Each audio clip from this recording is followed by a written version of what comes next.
Hi, this is Mardy once again and welcome to my channel.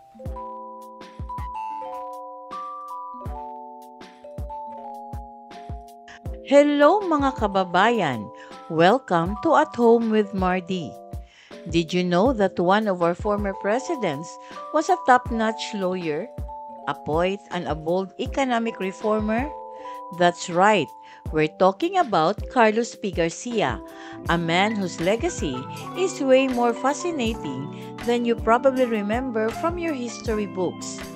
In this video, I'm sharing 8 amazing and little-known facts about Garcia that might just blow your mind, or at least make you appreciate him a whole lot more. So, if you're into surprising history, Filipino pride, or just love learning cool things about our leaders, make sure to stick around till the end. And hey, don't forget to like, subscribe, and drop a comment telling me which fact shocked you the most.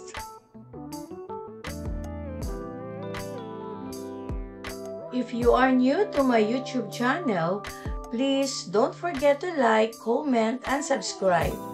At para updated kayo sa mga susunod kong videos, please click the bell notification below. At sana po, don't skip the ads and please watch until the end of my video.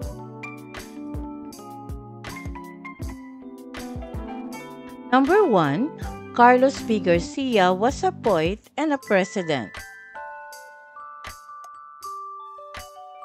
Carlos P. Garcia was not only a statesman and the 8th president of the Philippines, he was also a gifted poet who left a mark on the country's literary tradition. Fluent in both English and Cebuano, Garcia skillfully expressed his thoughts and emotions through verse, earning him admiration beyond the political arena. He was affectionately known as the Prince of Visayan Poets, a title that recognized his mastery of poetic language in the Visayan dialect. Under the pen name C. Pugar, Garcia published numerous poems that reflected themes of patriotism, nature, love, and the Filipino identity. His literary contributions, written in the rich lyrical tradition of the Visayas, added depth to his public persona and revealed a reflective, artistic side to a man better known for his policies and leadership. Garcia's dual legacy as both a poetic and president serve as a testament to the power of language and art in shaping national consciousness.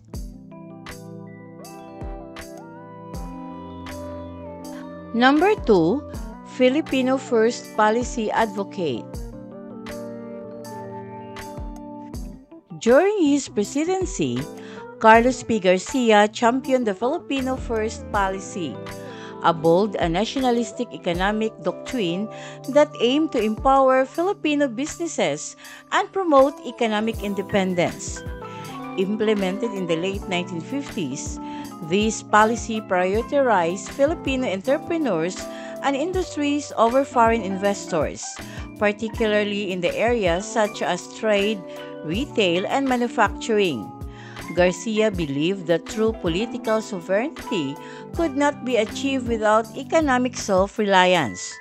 By limiting the dominance of foreign corporations, especially American, and encouraging local ownership and participation in the economy. The policy sought to ensure that the benefits of national development would primarily serve the Filipino people. Though controversial and met with criticism from some sectors, especially those with foreign business interests, the Filipino First policy was widely praised by nationalists and emerging local business leaders. It reflected Garcia's deep commitment to protecting the country's resources and fostering homegrown economic growth.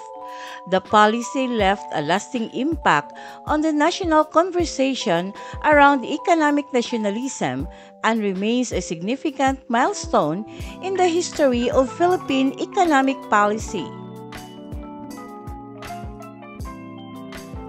Number 3, from classroom to Capitol. Before rising to national prominence, Carlos P. Garcia began his professional journey in the world of education. He first served as a public school teacher, dedicating himself to nurturing young minds in his home province of Bohol. Later, he became a law professor, where his sharp intellect and passion for justice earned him the respect of both colleagues and students. His academic achievements were equally impressive. In 1923, he topped the Philippine Bar Examination, a remarkable feat that highlighted his legal brilliance and set the stage for a distinguished career in public service. Garcia's background in education and law provided a strong foundation for his later work in government. His early experiences in the classroom helped shape his skills in communication, leadership, and critical thinking, qualities that would prove invaluable in his role as congressman, senator, vice president, and eventually president. His transition from educator to legislator symbolized a lifelong commitment to nation building, rooted in knowledge, principle, and service. Number 4, the only president who returned to vice presidency. Carlos P. Garcia holds a distinctive place in Philippine history as the only former president to return to national office after his term. After serving as the 8th president of the Philippines from 1957 to 1961, Garcia retired from active politics. Yet, in 1971, during the Constitutional Convention called to revise the 1935 Constitution, he was elected by fellow delegates as Vice President of the Convention. His election reflected the nation's continued trust in his statesmanship, experience, and deep patriotism. Unfortunately, Garcia's return to public service was cut short. He passed away just a day after assuming office, making his final contribution a solemn yet powerful testament to his enduring commitment to the country. His brief return remains a rare and honorable moment in Philippine political history.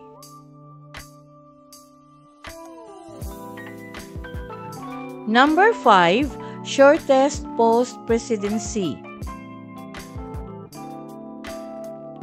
Carlos P. Garcia's post-presidential life took a historic and tragic turn in 1971 when he was elected Vice President of the Constitutional Convention, a role that signaled his return to public service.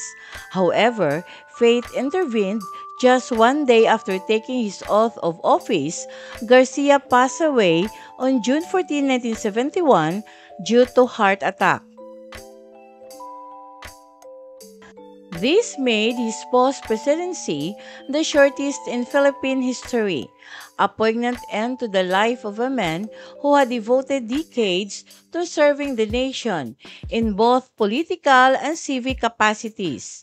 His sudden passing underscored both the fragility of life and the depth of his commitment to the country, returning to duty even in his final days. Number 6, first president from Bohol.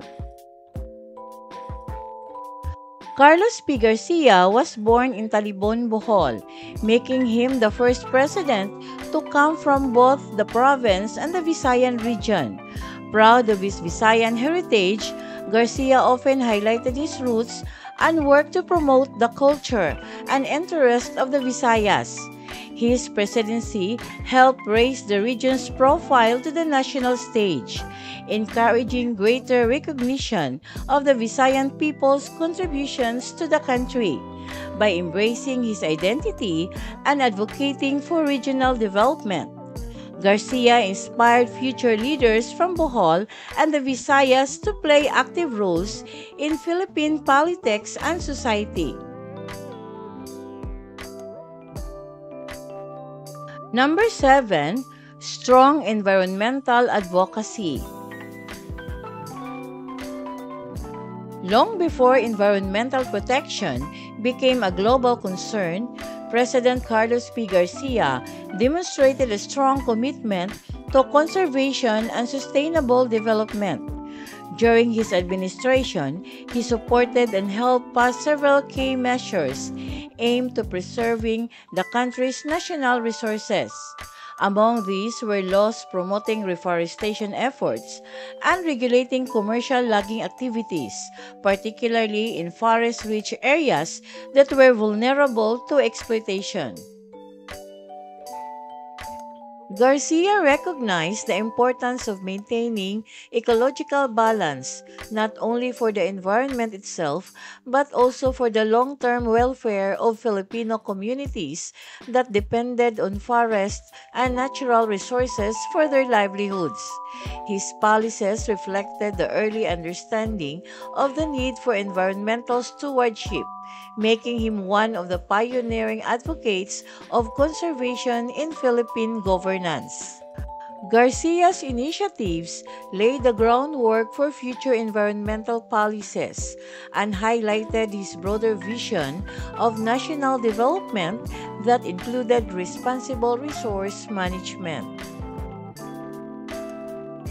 And number 8, champion of cultural nationalism. President Carlos P. Garcia was a strong advocate of cultural nationalism, believing that a truly independent nation must also nurture and celebrate its own identity. During his administration, he actively promoted Filipino culture, language, and values through various policies in education, the arts, and governance. He supported initiatives that highlighted the importance of Filipino heritage, encouraging the use of Tagalog, now Filipino, in government offices and public communication to foster a deeper sense of national unity. Garcia also laid the groundwork for what would later become the National Commission for Culture and the Arts by supporting the creation of its early predecessor organizations dedicated to the promotion and preservation of Philippine arts and culture. Under his leadership, cultural programs received greater recognition and institutional backing, allowing music, literature, and traditional art forms to thrive. His emphasis on cultural identity went hand in hand with his broader goals of national independence, making him one of the earliest presidents to integrate cultural pride into national policy. Hello again mga kababayan. Now, I want to hear from you. Which of these 8 facts about Carlos P. Garcia surprised you the most? Or do you know another interesting fact that I missed? Let's talk in the comments. I read and reply to as many as I can. Don't forget to like and subscribe if you enjoy this video. Daghang salamat! Thank you very much for watching. And according to Jack Cornfield, no matter how hard the past is, you can always begin again. Shout out and thanks to the comment of Zion Balanon and Teacher John TV. Maraming salamat po. Special thanks to my sources from Google,